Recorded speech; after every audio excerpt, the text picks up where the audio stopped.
Boa noite, seja bem-vindo a mais um programa Direto ao Ponto.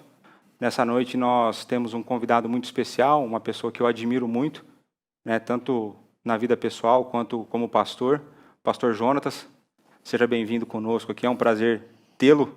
Mais uma vez, a gente já teve em outras programações, é um privilégio tê-lo conosco. E essa noite nós debateremos aqui com vocês, contamos, inclusive, com a participação de vocês. Mandem perguntas aí pelo bate-papo.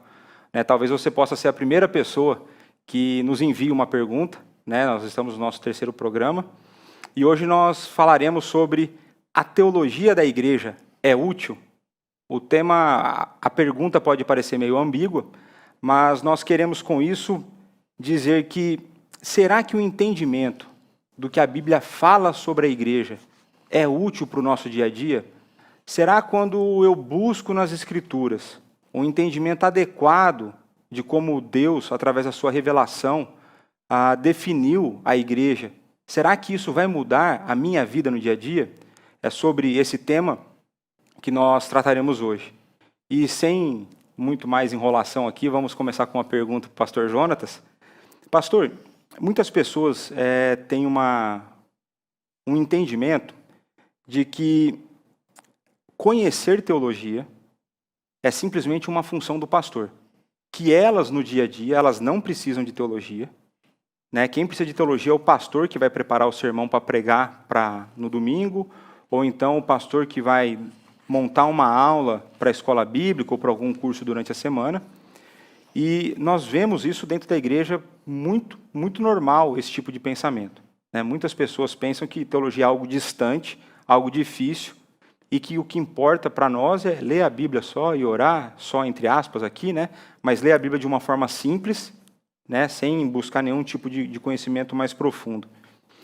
E o senhor acha que o entendimento bíblico do que é a igreja tem sofrido com esse tipo de pensamento? O que eu quero dizer com isso?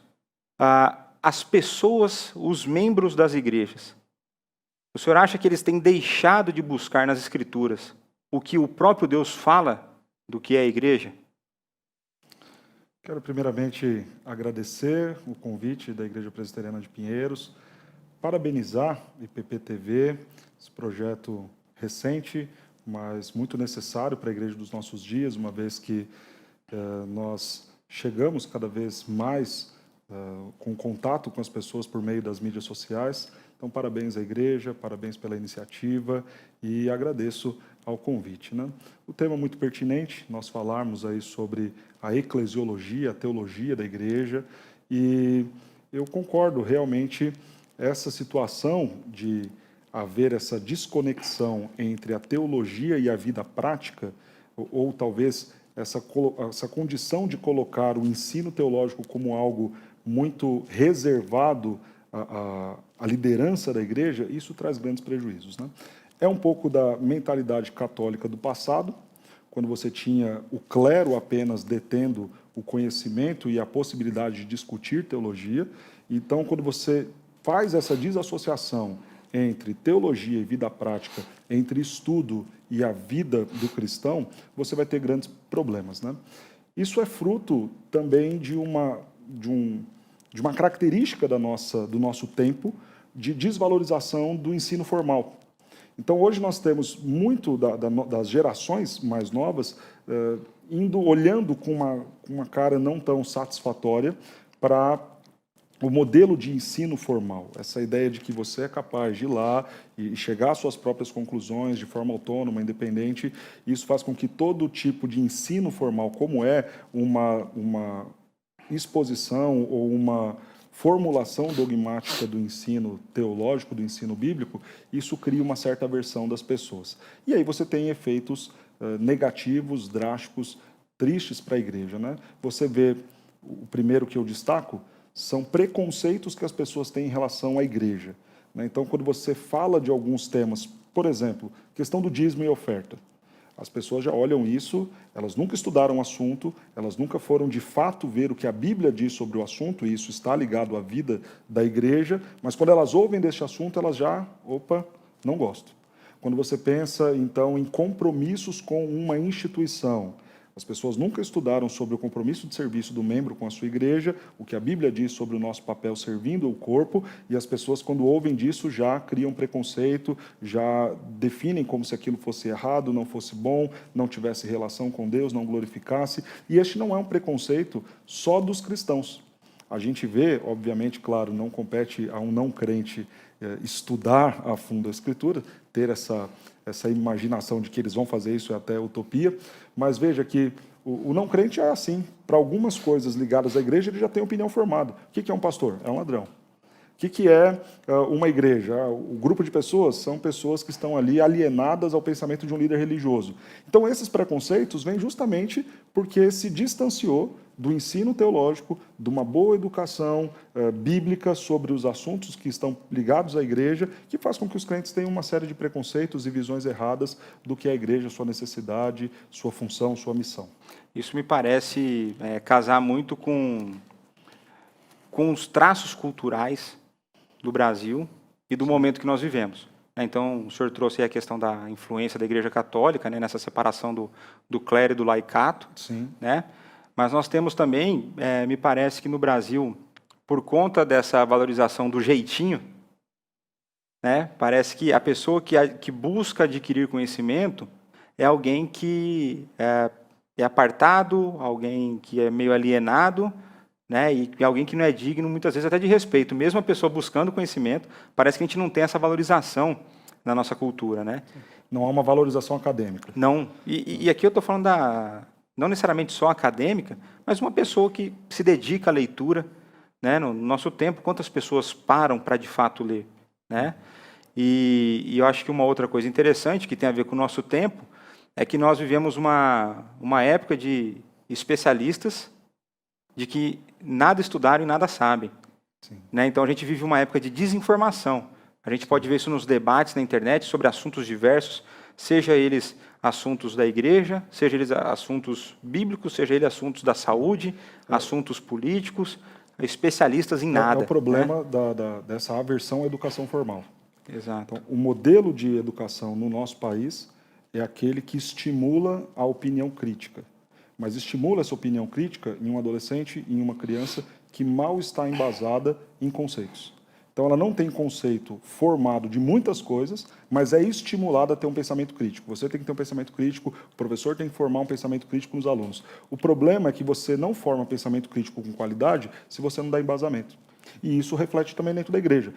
As pessoas não têm uma base doutrinária, um ensino raso que se quer, mas já é dado a elas a liberdade de ter o pensamento crítico, de ter o posicionamento crítico das coisas, da qual elas não têm competência para criticar. E não tem competência porque está reservado à liderança da igreja. Não tem porque não foi dado a elas o estudo. O ensino, ou elas já olharam ou ela mesma não aquilo. buscou. Ou ela mesma não buscou porque já olhou com esse preconceito. Ah, não, isso daí eu não quero, isso é pouco espiritual. Exato. Porque também tem essa questão, né? Olha, quando você falou de ser visto meio que de lado, isso é um problema. Você vê, às vezes, dentro da igreja, se um irmão decide se dedicar a estudar teologia, a conversa, cuidado, não vai por isso daí, por esse caminho, você vai perder a salvação, vai esfriar a fé. Então, esse preconceito já tem dentro da própria igreja, da pessoa ser vista como menos crente, como menos espiritual, se ele começar a estudar a Bíblia. E isso acaba afetando, inclusive, no preconceito contra a tradição, né, que foram que os nossos irmãos, ao longo de toda a história, estudaram, Sim. Construíram, né, direcionados por Deus, pelo Espírito Santo, e que nós hoje podemos usufruir de tantas sistematizações das Escrituras, né, e aproveitar isso. Então, pegando esse gancho, né, da importância de nós definirmos, né, as coisas, conceituarmos bem, como que as Escrituras definem a igreja? O que a palavra de Deus, o que Deus escolheu revelar, né? Nós lembramos que é uma revelação completa, né, de Gênesis e Apocalipse, Deus não fala de outra forma a não ser pela sua palavra. Então, o que Deus escolheu revelar para nós sobre o que é a igreja?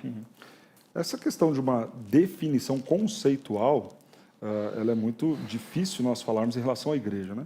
Primeiro que a Bíblia não é um livro de teologia sistemática, então você não vai ter conceitos para todas as coisas, né? Talvez a complementação da sua pergunta, né? O que nós podemos ver na Bíblia revelado sobre a igreja seja mais fácil nós conseguimos delimitar, né? A Bíblia fala da igreja de muitas formas. A Bíblia ilustra a igreja como corpo, a Bíblia ilustra a igreja como família, então vocês são irmãos, então a relação Pai, o Filho, Jesus, e nós co-herdeiros com Cristo, irmãos em Cristo pela adoção do Pai. Então, você tem aí a noiva do Senhor Jesus, a herança do Senhor, todos esses são termos entregues ou colocados para a igreja na Escritura. Jesus fala também do seu povo na condição de rebanho, né, do pastor supremo. Você tem também a forma de falar da igreja como ramos ligados ao tronco, ligados à videira. Então, todas essas formas mostram para a gente, dão sinais, indícios para a gente do que é a igreja.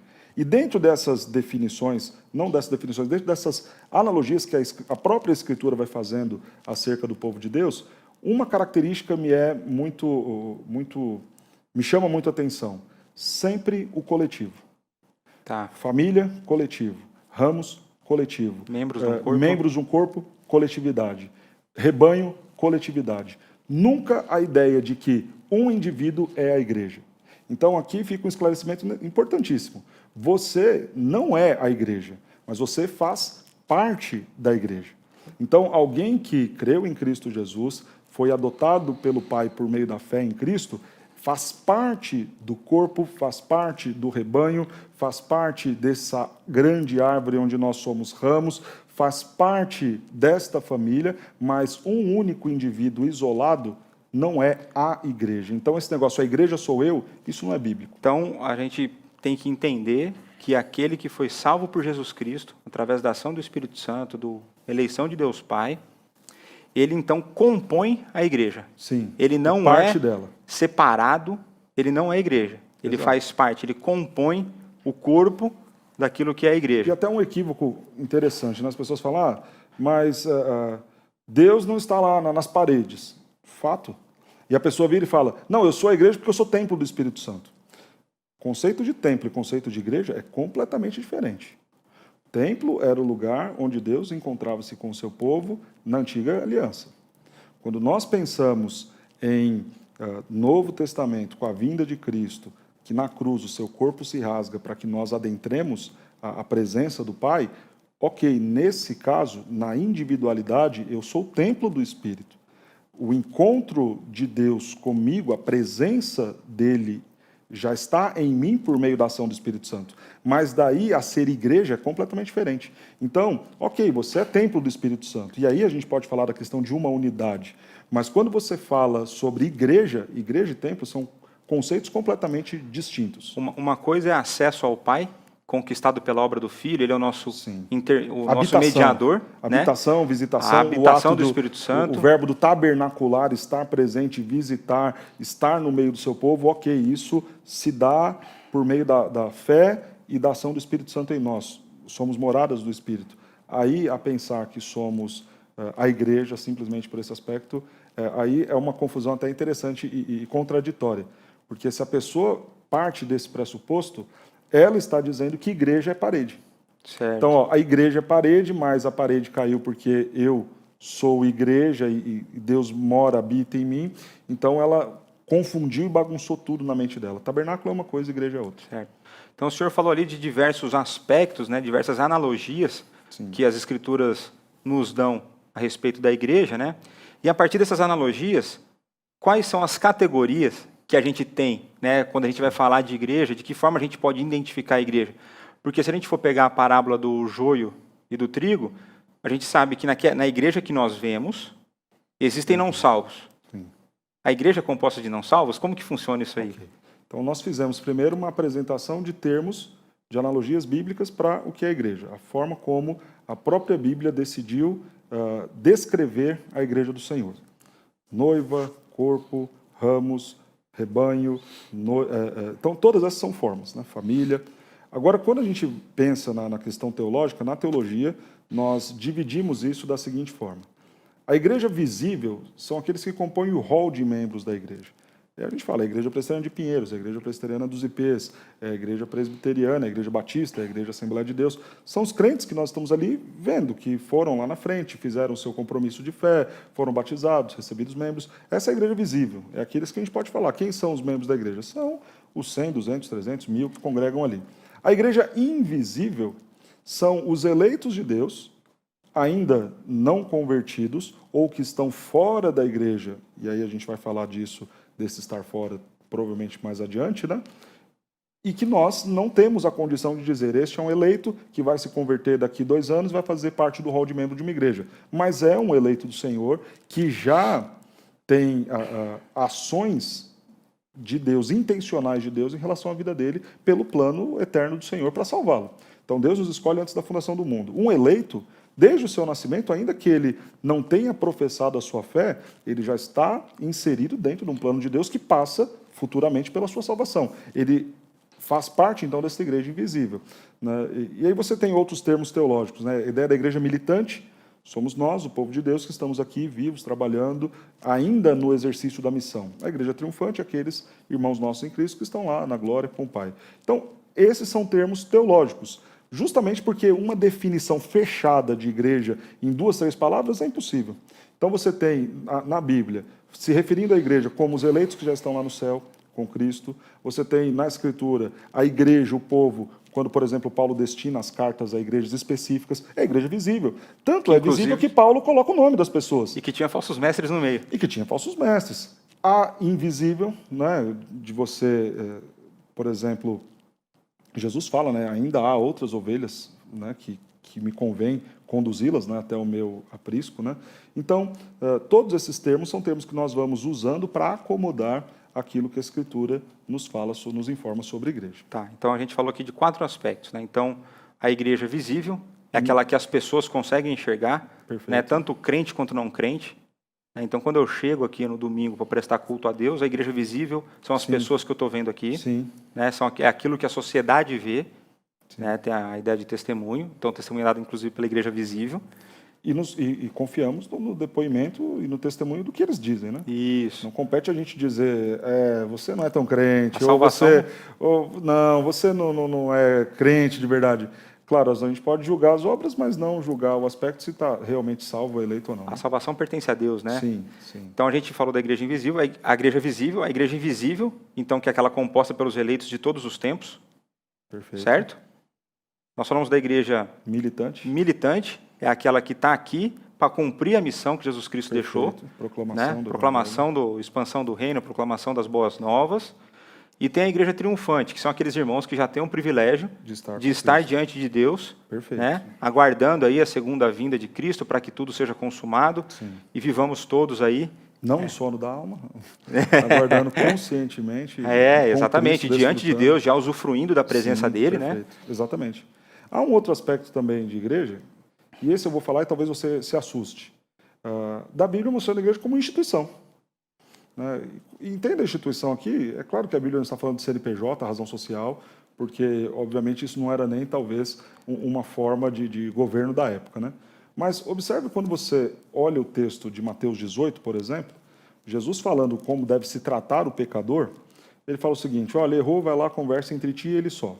Até aí você está falando de indivíduos, você não está falando de um grupo. Sim. Persistiu no erro, chama outras 2 pessoas, conversa entre vocês, ouviu, ganhou o irmão. Agora, olha que interessante, Jesus falando, né? Porque às vezes as pessoas falam, esse negócio de instituição, de liderança instituída é coisa dos homens, e alguns vão dizer o seguinte, né? Até desconsiderando a inerrância e a suficiência, por exemplo, de Atos e dos demais textos do Novo Testamento. Isso é coisa que os apóstolos fizeram. Veja que não. Jesus diz, em última instância, não resolveu, diz-o a igreja. E aí vem a sequência do texto.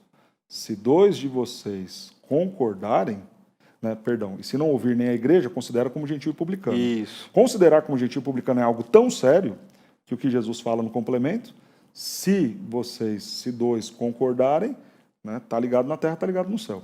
O que Jesus está fazendo ali? Existe uma ordem para o funcionamento das coisas, do qual eu, Jesus, chamo de igreja, né? E isso é um processo extremamente formal e institucionalizado. Porque você não pode, aqueles que pensam a igreja como algo espiritual. Tá, como é que você vai, diz-o a igreja, se você entende a igreja como algo espiritual, né? Não, olha, a igreja é o povo de Deus, é apenas a igreja invisível, né? Tá, então como é que você vai dizer a alguém que você não tem determinado visivelmente quem são? Não tem como, se não é uma instituição. Né? E como é que este espiritual e invisível vai discutir sobre a situação de pecado de alguém e inclusive deliberar algo tão sério? Trata como gentio publicano. Então, quando Jesus põe esse modus operandi de tratar o pecador ali em Mateus 18, o que ele está dizendo? Existe uma ordem, existe um grupo de pessoas que vão se reunir para tratar e deliberar de assuntos ligados à saúde espiritual do meu povo, e este grupo eu estou chamando de igreja. Diz-o à igreja, eles vão sentar, eles vão conversar, vão tratar este pecador, e o que eles ligarem aqui está ligado lá.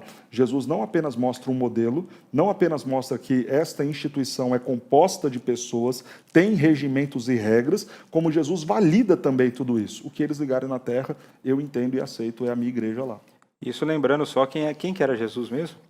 O Deus encarnado, Deus né? encarnado. O Deus encarnado. Então, o Deus encarnado falando sobre uma instituição. Sim. Né? E ali naquele texto, tão usado de forma equivocada, né? Onde 2 ou 3 estiverem reunidos em meu nome. Estarei também. Então, a gente normalmente, muitas pessoas usam isso para contexto de reunião de oração, né? É justificar o fracasso, né? Mas a gente sabe que esse texto está querendo dizer é que quando 2 ou 3 líderes da igreja estão tomando uma decisão ali a respeito da disciplina, da expulsão, da excomunhão de uma pessoa, né? Que tratar como gentio publicano é excomunhão. Né? Então, a gente está falando aqui de algo bíblico. Sim. Né? Então, quando Jesus fala assim, ó, se 2 ou 3 reunidos em meu nome, eu estarei, ou seja, eu estou validando essa reunião. Sim. Por quê?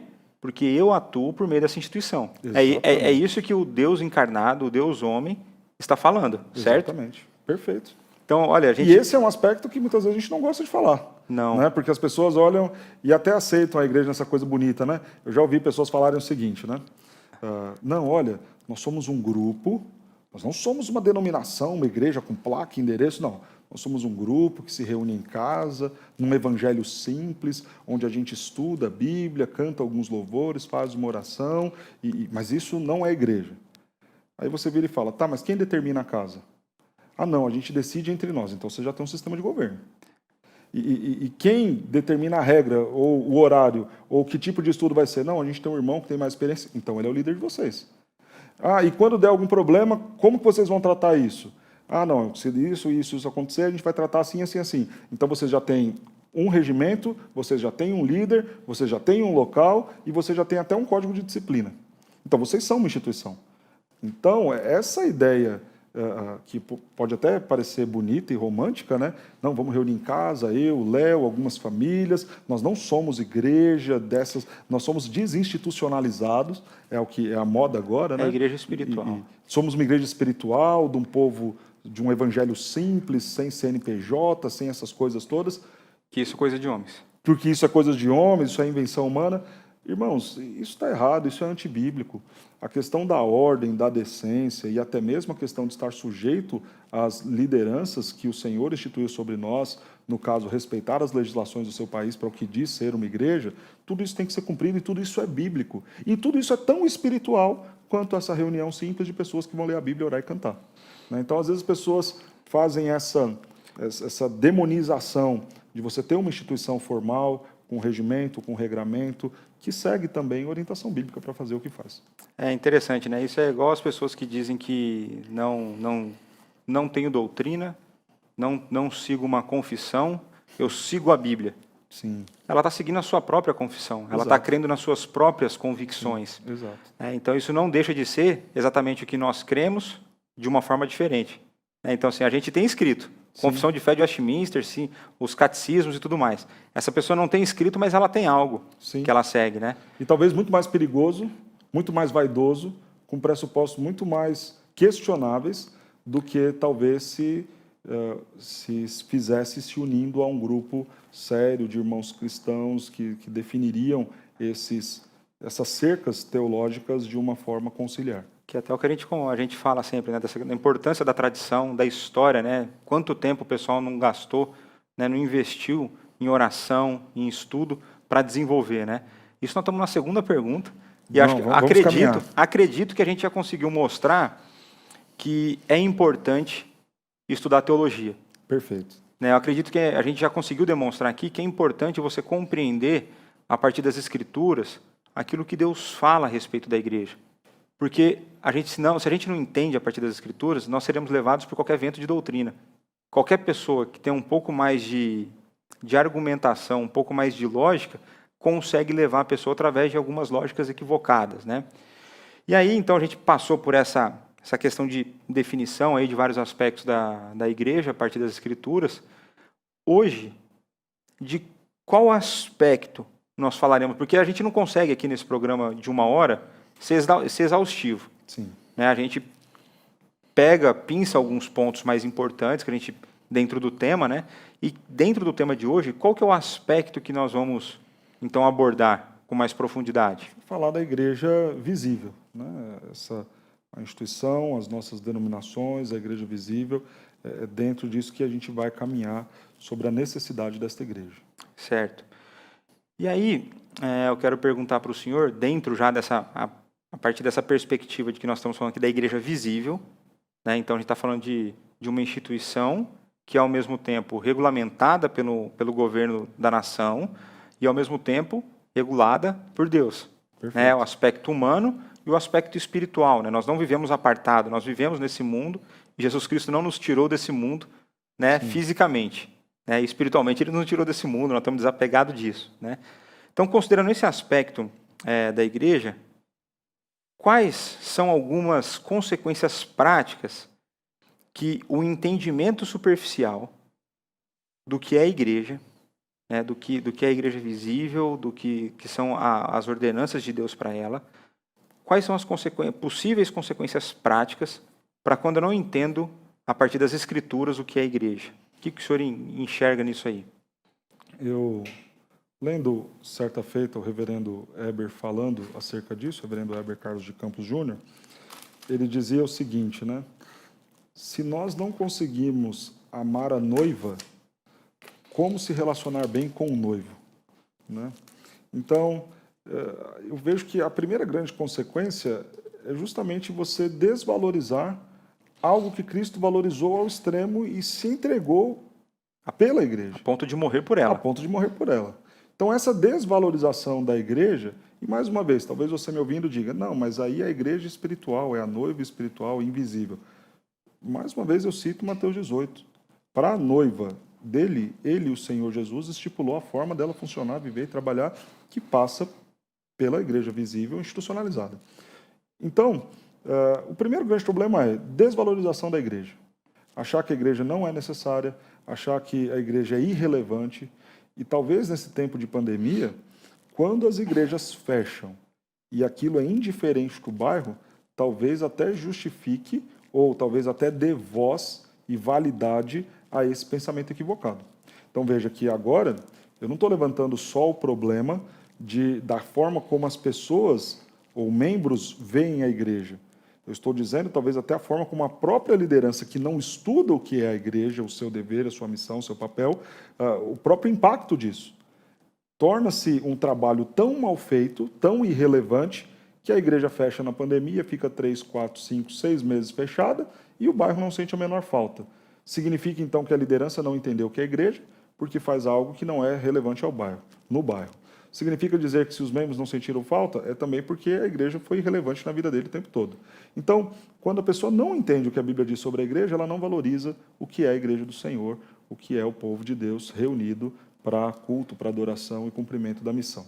O segundo... Então, só para sintetizar esse primeiro ponto que o senhor colocou, então, quando eu não entendo biblicamente o que é a igreja, a reunião dos santos se torna irrelevante. Sim, sim. Alguém que não valoriza o estar presente na igreja é alguém que não entendeu o que ela é. Se para você ir ao campo de futebol ou ir ao culto de domingo é uma decisão não tão difícil, ou simplesmente, não, é tranquilo decidir isso, pastor, eu vou para o campo de futebol, é porque você não entendeu nada do que é igreja.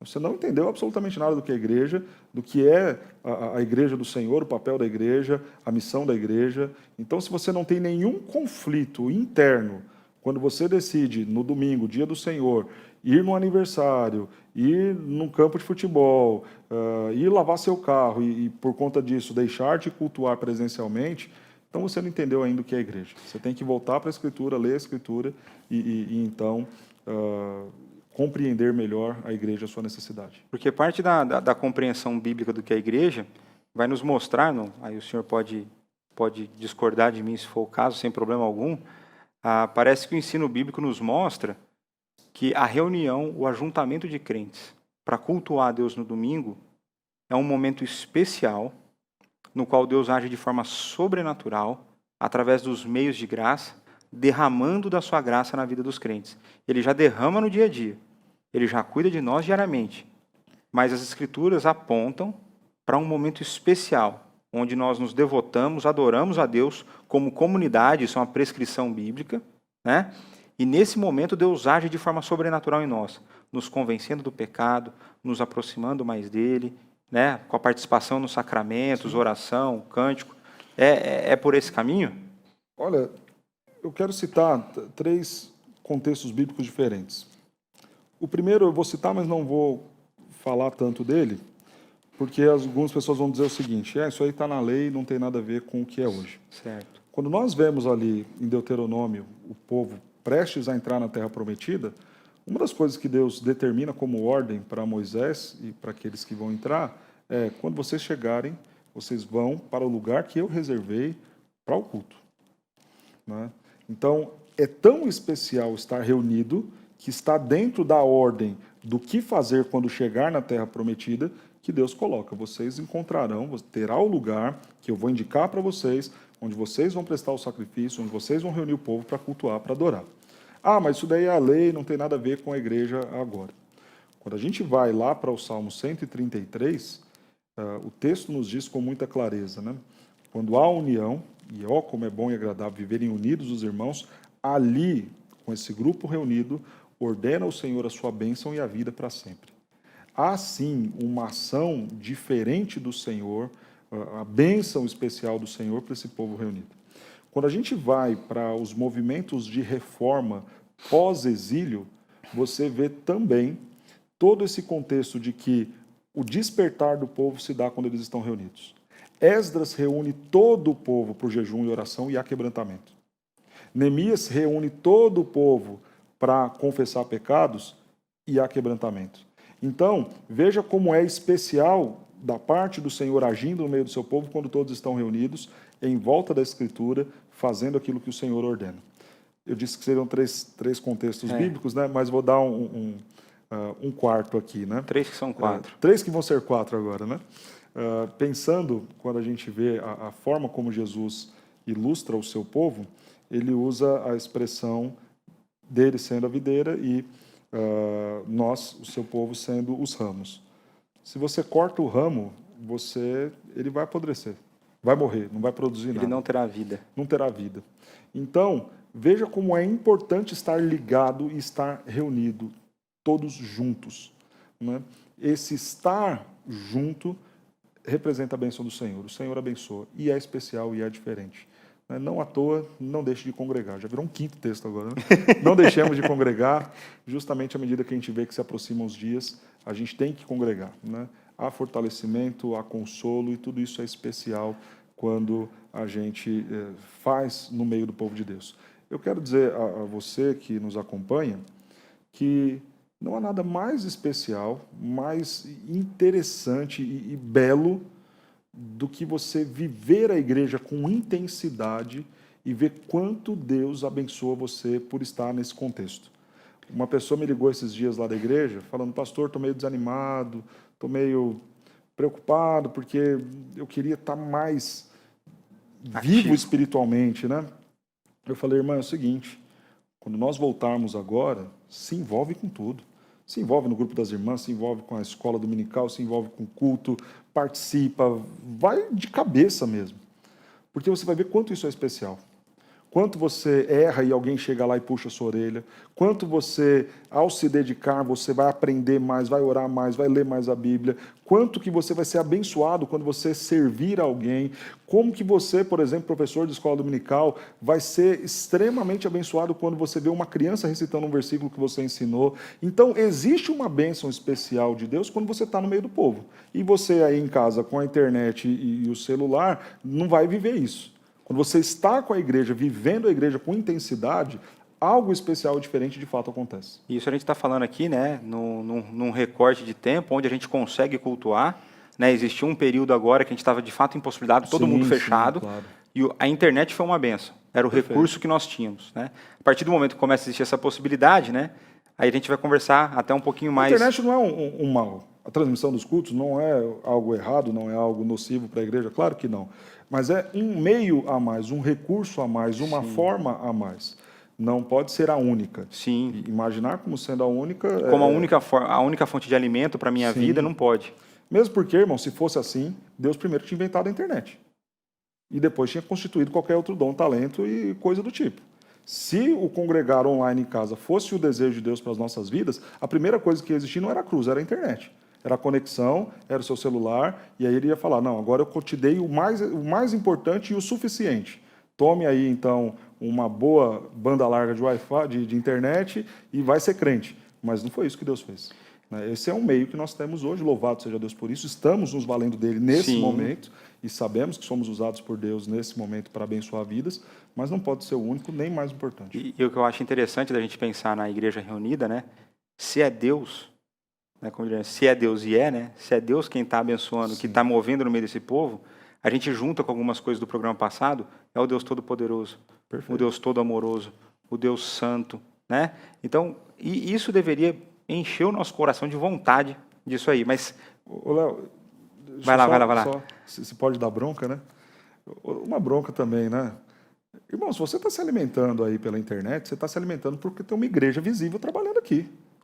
É muito bonito ver lá bons sermões, ótimos programas, mas isso só é possível porque tem gente envolvida. Porque enquanto a gente está aqui, tem 20 pessoas trabalhando para editar, no microfone, no som, na iluminação. Então é muito cômodo eu virar e falar, eu não preciso de igreja. Você está se valendo do funcionamento de um monte de pessoas que estão aqui trabalhando, de um monte de pessoas que contribuiu para que tivesse a internet, a câmera e tudo mais, e aí você olhar e falar, não, eu não preciso da igreja. Claro que você precisa. Está usando dela e pior, não está compartilhando seus dons, seus talentos, seus recursos para abençoar. E também não está usufruindo do melhor dela. E não está usufruindo do melhor dela. E quais são as outras, então, consequências práticas aí de uma má compreensão da teologia da igreja? Eu vou tentar ser mais rápido agora. Agora a gente tem um pouco mais de sintético. Primeiro não, né? Uma das outras coisas que a gente vê, às vezes as pessoas encaram a igreja como um clube social, né? É um bom lugar para fazer amigos. Isso é fruto de uma compreensão equivocada. Na prática, como que a gente vê isso? Eu gostava muito do pastor fulano, ele saiu, então um membro muito importante do meu clube de amigos saiu, então eu vou sair também. Ou, eu vou para a igreja por causa daqueles amigos que estão lá, se por acaso eles mudaram, saíram, então eu vou sair também. Então isso demonstra que a pessoa não entendeu nada do que é a igreja. Outro exemplo, o entretenimento. Infelizmente, você vai a cultos hoje e você vê que as pessoas não têm menor engajamento com o culto, com a adoração. Estão ali assistindo um espetáculo. Isso é triste. As pessoas chegam 5 minutos antes de começar o culto. Quando chegam 5 minutos antes, né? Ouvem ali o sermão. Eu não vou nem dizer que participam do culto, assistem o culto. E elas estão tão desconectadas do corpo, justamente porque não entenderam o que é a igreja, que se bobear, na hora dos avisos, elas já estão lá no carro indo embora. Sim. Sem fazer menor questão de cumprimentar pessoas, de se envolver com pessoas, de servir ao grupo e de ser um ramo frutífero. Então, o que vira a igreja? Uma casa de espetáculo. Eu fui lá, comprei o meu ingresso, fui assistir, não tenho envolvimento com ninguém que está do meu lado, se perguntar o nome eu não faço a menor questão nem de saber, e se a pessoa vier conversar comigo, eu já acho que essa pessoa está invadindo o meu espaço. Então, irmão, se você está vendo a igreja desse jeito, já demonstra que é um entendimento equivocado do que é a igreja do Senhor. Tá, e aí fazendo só uma junção, né? Não é que eu não possa ter amigos na igreja, né? Quando a gente fala do clube social, na verdade é uma consequência, né? A Bíblia vai falar que nós temos amigos são mais chegados que irmãos. Amigos mais chegados que irmãos, né? Irmãos na fé. Só que não pode ser essência. Exato, isso não é essência. Isso é uma consequência. Consequência de uma igreja saudável. Porque aí são os membros do corpo, os membros que funcionam de forma ajustada, né, para servir o reino e tudo mais. Quando eu não entendo corretamente, eu posso vir só por isso, mas pode ser que ainda seja pior. Eu nem por isso, né, eu vou chegar em cima do horário, eu vou chegar atrasado.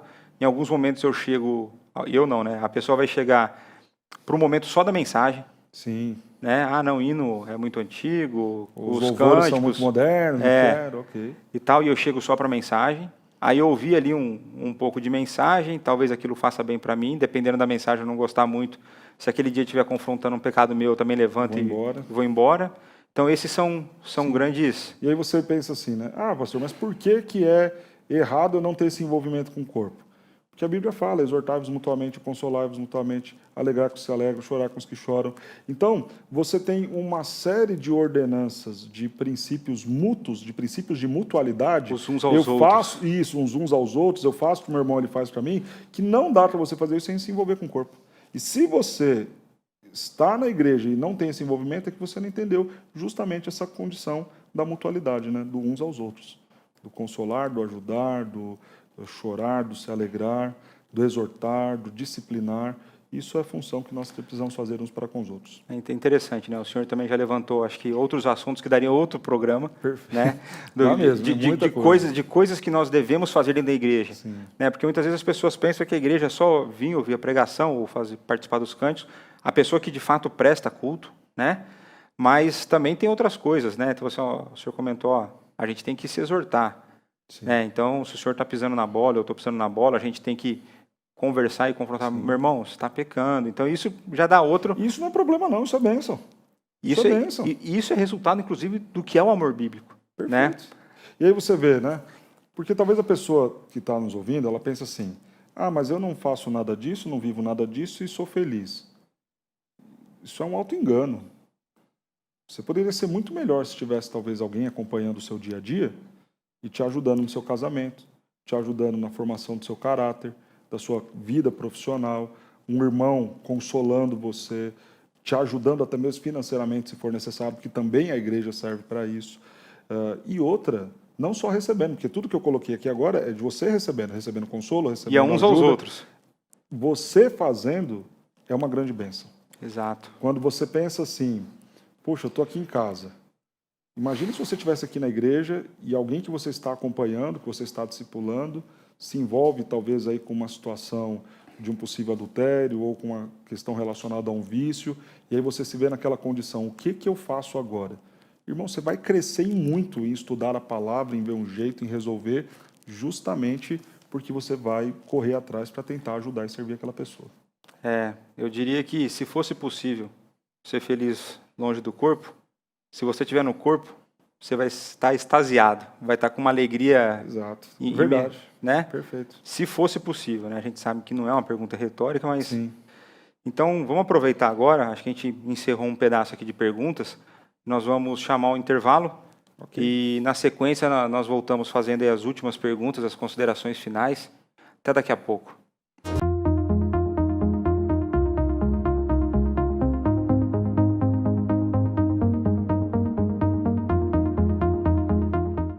EAD Pinheiros.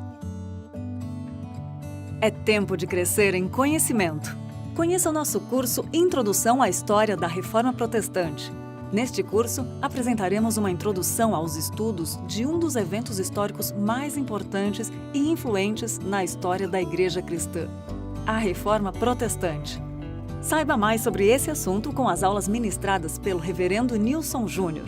Nós partimos do princípio que a Bíblia é um livro histórico, Deus é o Senhor da história, então, como cristãos, nós devemos buscar aquelas definições de história ou aquela definição específica de história que esteja mais sintonizada com os princípios bíblicos. O EAD Pinheiros é uma iniciativa da Junta Missionária de Pinheiros e todos os recursos arrecadados são revertidos para missões no Brasil e no mundo. Acesse o site ippinheiros.eadbox.com e saiba mais.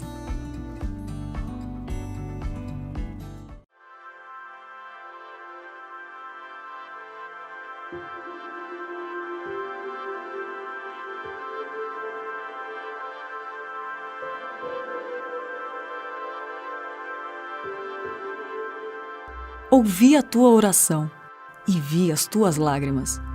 Eis que eu te curarei. 2 Reis 20:5. IPP TV, a sua web TV missionária. Oi, galerinha! Tudo bom com vocês? Suas manhãs serão ainda mais especiais com a programação da IPP TV.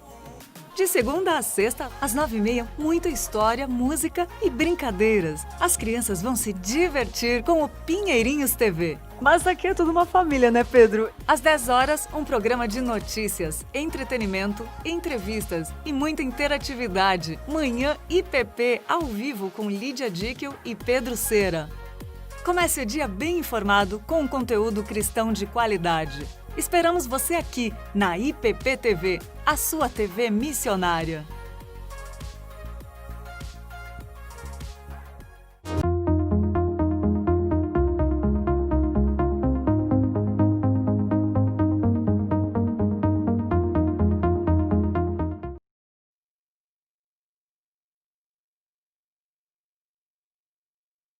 Aberto para você mandar as suas dúvidas sobre o tema, né? Aqui no programa ao vivo nós teremos aí a oportunidade ainda de tentar responder a sua pergunta, né? E dando continuidade, então, enquanto nós não temos nenhuma interação, dando continuidade com a nossa conversa, pensando agora já um pouco mais no período que nós estamos vivendo, né? Esse período do isolamento e coisa do tipo.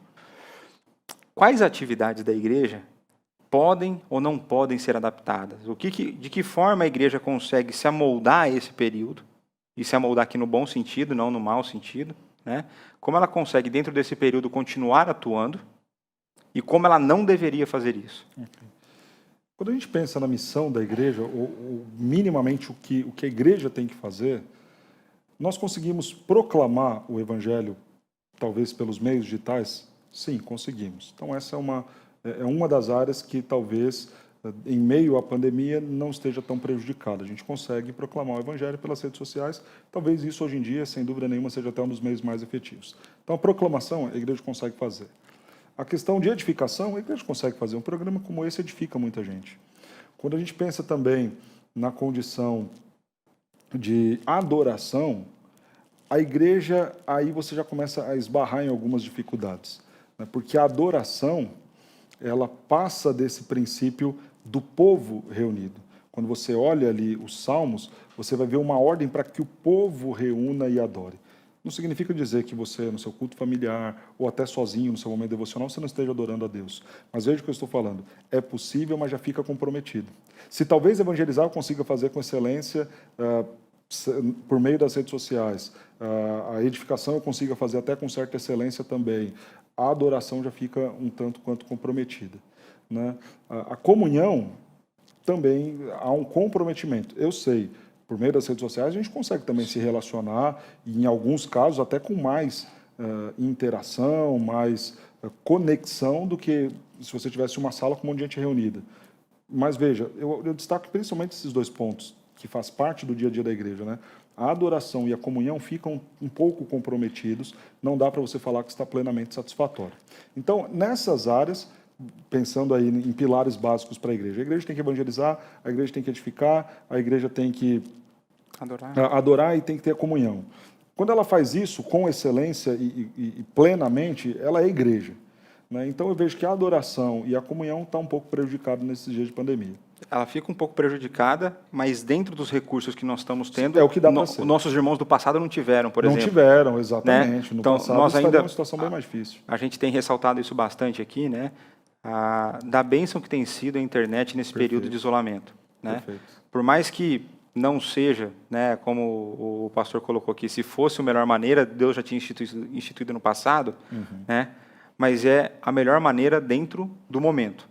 Né? Então, enquanto a gente estava com isolamento total, proibido qualquer tipo de reunião, era a melhor forma que a gente conseguia fazer. Né? Reunido em casa com a nossa família e prestando culto ali a partir da transmissão. Né? Isso uma benção. Mas, como a gente falou, isso serve por um período de tempo. É um regime de exceção. Um regime de exceção, exatamente. Regime de exceção, não pode ser a regra. Naturalmente, Deus aceita esse culto, naturalmente, Deus recebe essa adoração. Mas, naturalmente, a gente também acaba sendo um pouco prejudicado por isso. Sim. O que não dá para adaptar? Não dá para você adaptar os sacramentos. Certo. Batismo e ceia, não dá para você adaptá-los. Né? Não dá para tacar água no projetor lá. Não, tacar água no projetor, cada um fazer a sua ceia em casa, pegar um pão e... Não dá, né? Quando nós olhamos... claro, a gente não vai aprofundar nesse assunto. Daria outro programa? Daria outro programa. Mas duas questões básicas, uma de cada, né? Da ceia, quando a gente olha, por exemplo, 1 Coríntios 10, você tem a ideia da participação de um só pão. Então, Paulo fala ali, nós participamos de um só pão, nós participamos de um só cálice. Tanto que alguns, essa questão de um só cálice também acabam deturpando isso daí. Mas qual que é a ideia, né? É um só corpo. Então, nós precisamos estar reunidos, que é o que vem lá em 1 Coríntios 11. Aí você tem a expressão, quando vos reunir, quando vos reunir, quando vos reunir, 4 vezes colocados ali no texto. Então, para a ceia, não dá. Você precisa partilhar desse um só pão, que é um só corpo, é o corpo de Cristo com a igreja reunida. Outra questão da ceia, quem disse que tem que ter todo domingo? Quem disse que tem que ter toda semana? Inclusive, ao longo da história da igreja, tinha momentos em que a igreja celebrava a Santa Ceia 3, 4 vezes ao ano. Sim, isso é completamente normal. Não existe uma periodização dentro das Calvino, escrituras. por exemplo, queria que a ceia fosse ministrada todo domingo. O consistório foi e falou, não, uma vez por mês. Então, veja, não existe um regramento na escritura para quantas vezes você tem que cear. Né? Sobre o batismo, veja, eu não posso me auto-batizar, né? O batismo, quem está sendo batizado, é parte passiva. Ele é batizado e não se batiza. Então, ele é batizado. E isso é uma questão que, obviamente, você não consegue fazer aí de forma online, por mais que toda uma orientação seja feita virtualmente, ainda assim é você que está pegando a água e se batizando. Ainda não está dando para tacar água de um lado e ela aparecer do outro. Exatamente, ainda não chegamos nesse nível de tecnologia. Certo, então a gente falou basicamente aqui de algumas coisas que são possíveis de adaptação. Sim, e estamos adaptando, estamos vivendo isso com certa qualidade até, digamos assim. E com bastante cuidado, sim, né? Sim. E coisas que é impossível, né? Não tem como fazer. Negociar. Né? Exatamente. Por exemplo, para quem não está sendo batizado também nesse período, vale tranquilizar que não é batismo que garante salvação. Exatamente. Senão o ladrão da cruz estava no inferno. Estava no inferno, né? E então nós sabemos que é um ato público que você toma para as pessoas e tudo mais, ou no caso do batismo infantil, o símbolo da aliança, né? Então não é o batismo que garante salvação. Então acalme seu coração, não precise ficar preocupado diante dessa realidade, né? Sim. E aí, acho que na questão de ensino, edificação, tudo isso é possível adaptar e a gente tem adaptado, né? Então, acho que agora nós vamos aqui para a nossa última pergunta. Qual é a relação entre o correto entendimento do que é a igreja e a participação nos cultos no período pós-pandemia e nesse período de transição que nós estamos passando? Qual que é a consequência de nós entendermos a teologia do que é a igreja e o nosso envolvimento no culto presencial, tanto no período pós-pandemia e nesse período de transição que nós estamos vivendo? Perfeito. Eu começo respondendo, convidando você a voltar para a igreja, né? Esse é o convite que eu faço para você. Volte para a igreja, vá congregar, né? E vou justificar agora o porquê. Se você tem medo do vírus, o dono da igreja, quem está no controle de todas as coisas é o Senhor. O Senhor, nosso Deus, não abandonou o seu povo, Ele está no controle de todas as coisas, e o congregar é uma ordem que Ele nos dá. Então, entenda que se Deus te dá essa ordem, Ele não vai falhar em protegê-lo e guardá-lo, e, obviamente, todas as medidas já têm sido tomadas para que isso também seja seguro a você. Claro que quando nós falamos confie no Senhor, o dono da igreja, estamos dizendo também que este Senhor, dono da igreja, já disse, ok, voltem, retornem, há meios seguros e possíveis para que vocês façam isso da melhor forma possível. Tá. Então, o que o senhor está falando é o seguinte, voltem, Deus é o dono da igreja, Deus é soberano sobre todas as circunstâncias, e Ele falou para que a igreja congregue, se reúna para adorá-lo. Perfeitamente. O que o senhor não está dizendo? O senhor não está dizendo que isso nos dá o direito, a liberdade, para sermos imprudentes no retorno. Perfeito. Certo? Porque, veja que essa condição da prudência passa pela capacitação que Deus dá a todos os envolvidos na área de saúde que estão justamente trabalhando pela capacitação do Senhor para cuidar do nosso. Então, se estes, capacitados pelo Senhor, encontraram um meio e uma forma segura de nós congregarmos, congreguemos. Mas eu tenho medo. Então, pera lá, você não está confiando então no Senhor, e aí eu estou dizendo até, você não está confiando naqueles que o Senhor capacitou, que estão te dizendo, volte. Quando então os médicos, os biólogos, infectologistas dizem, podem voltar com essas restrições, com esses cuidados, capacitados pelo Senhor, eles chegaram à conclusão de que isso é possível. Então, entenda isso como sendo uma condição até do nosso próprio Deus, para novamente ter o seu povo reunido. Né? Então, volte e congregue. Né? Creio, o Senhor é o dono da igreja. Outra questão muito importante que eu quero dizer a você, o Senhor nos dá um tempo oportuno para que nós preguemos a palavra. Quando a gente lê lá em Apocalipse, capítulo 11, as duas testemunhas do texto são a igreja do Senhor. E é dito ali que a igreja do Senhor tem a plena bênção e cuidado do Senhor no ato de cumprir a sua missão. Irmãos, nós ainda estamos nesse grupo que está militando. E veja o que o nosso texto diz, né? Elas têm autoridade para fechar o céu, para que não chova durante dias, até que profetizem. Têm autoridade também sobre as águas para convertê-las em sangue, bem como para ferir a terra com toda sorte de flagelo, tantas vezes quanto quiserem. E quando tiverem, então, concluído o testemunho que devem dar, então a besta surge, etc. e tal. Veja que até nós termos aí concluído a nossa missão, o Senhor nos dá autoridade para irmos muito bem e cumprirmos a obra. Então, se Deus já coloca para a gente a condição segura para voltar, Ele é o Deus que nos protege, é o Deus que deseja que congreguemos e nos entregou uma missão para proclamarmos, para falarmos, para profetizarmos e está nos dando as garantias de que, olha, eu estou com vocês até mesmo para coisas extraordinárias. Confie então que o Senhor vai fazer isso, vai te proteger, vai te livrar e fará coisas extraordinárias para que você cumpra a missão e também obedeça a Ele, adorando, bendizendo o nome dEle da forma como Ele deseja, que é o povo dEle reunido, bendizendo o seu nome. Maravilha. Então fica o nosso convite, né? A Igreja Presbiteriana de Pinheiros, ela tem seguido aí todos os protocolos estabelecidos, né? Temos feito aqui o distanciamento social, né? Álcool, gel para higienização das mãos, todo um sistema de entrada e saída com check-in, check-out e tudo mais. Tudo né? seguro. Tudo seguro, um monte de quiosque para você lavar a mão distribuído na igreja. Então fica o nosso convite. Venha cultuar conosco, venha fazer parte do corpo de Cristo, né, presencialmente. Perfeito. E lembrando que se Deus quiser que você fique doente, vai ser trancado em casa ou saindo de casa. Exatamente. Né? A gente não está pregando aqui imprudência, Sim. A gente está pregando aqui um retorno às atividades de adoração a Deus com muito cuidado, né? E com o coração cheio de vontade de estar junto, né, para prestar culto. Domingo passado eu tive a oportunidade de voltar, né, a cultuar a Deus presencialmente e foi muito bom. Então fica o nosso convite. E, pastor, muito obrigado pela sua presença. Foi um prazer, um privilégio tê-lo conosco, né, como sempre é, né? E espero aqui, né, já tê-lo outras vezes, né, já conversamos um pouco sobre isso. E que Deus continue te abençoando lá no trabalho lá na sua igreja, né, na igreja que Deus tem te colocado à frente dela. Depois procurem lá a Igreja Presbiteriana dos IPs, sigam lá nas redes sociais. Eles também têm começado ali, já têm feito um bom trabalho com comunicação e sejam abençoados por eles também.